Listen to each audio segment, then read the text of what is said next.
مين فينا فاكر فيلم سلامة في خير؟ طب فاكرين الست اللي كانت قايمة بدور حماة نجيب الريحاني في الفيلم؟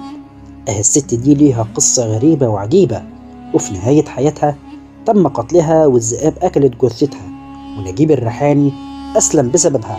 وعلشان تعرف حكايتها إيه تابع معايا الفيديو للنهاية. بس قبل ما أبدأ الفيديو ما تنساش تعمل لايك، ولو أنت أول مرة بتشوفني في القناة ما تنساش تشترك في القناة علشان يوصلك كل جديد من فيديوهاتي. يلا بينا نبدأ على بركة الله.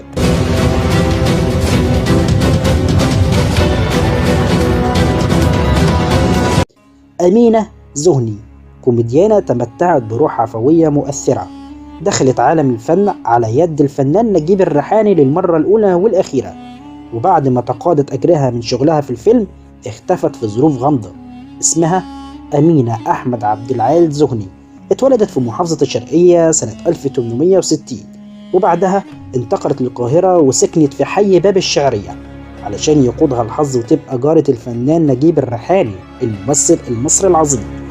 مات زوج أمينة بعد صراع مع المرض وترك ليها حمل تقيل، فترك ليها ابنة صغيرة لم تتجاوز 10 سنوات، وتولت أمينة مسؤولية تربية بنتها الوحيدة بمفردها، وده اللي خلاها تدور على شغل في أحد شوارع باب الشعرية علشان تقدر تصرف بيها على نفسها وعلى بنتها. وزيها زي أي ست مصرية شريفة وشقيانة جابت شوية خضار وقعدت بيهم في الشارع علشان تبيعهم. وبالرغم من حالتها الاقتصادية الصعبة اللي بتمر بيها، بس كان عندها عزة نفس غريبة، ورفضت أي مساعدات من جيرانها أو المقربين منها. ولما شاف الريحاني في الشارع عرض عليها أموال من باب الصدقة، ولكنها رفضت، وكان مطلبها الوحيد من الريحاني هو التكفل بابنتها بعدما ترحل في سلام. وبعد ما رفضت من الريحاني أي مساعدات منه، قرر إنه يساعدها بس بطريقة غير مباشرة. في الوقت ده كان الريحاني على أعتاب تصوير فيلم سلامة في خير، والفيلم ده كان من إخراج نيازي مصطفى والسيناريو وحوار بديع خيري ونجيب الريحاني. وتخيلوا إن الفيلم ده كان هيبقى آخر فيلم للريحاني، ولكن بعد نجاح الفيلم تراجع الريحاني عن فكرته، واعتبر الفيلم واحد من أهم وأجمل الأعمال الكلاسيكية في السينما المصرية. المهم إن الريحاني راح للست أمينة وأقنعها إنها تشتغل معاه في الفيلم، فوافقت على طول من غير ما تتردد، وبدأت فعلا في تصوير مشاهد الفيلم. مين فينا بقى فاكر دور أم ستوتة واللي كانت قايمة به بطلة حلقتنا النهاردة، واللي اتعرفت بخفة الظل والعفوية الشديدة، ونجحت نجاح باهر في تقديم دورها الأول والأخير. وانتهى الفيلم وانتهت الست أمينة أو أم ستوتة من المشاهد المسنودة إليها، وبعد ما خلصت آخر مشهد ليها ادالها الريحاني 50 جنيه. وانا عايز اقول لكم ان 50 جنيه في سنة 1937 كان اجر بطل دور تاني في اي فيلم في ذلك الوقت، يعني بالنسبة لها كانت ثروة. بعدها اخدها الريحاني ووصلها علشان تركب تاكسي وتروح، لانه كان لسه مرتبط بمشاهد تانية وهيخلص الساعة 6 الصبح. وفي الليلة دي حدث ما لم يكن في الحسبان، واختفت الست أمينة إلى الأبد.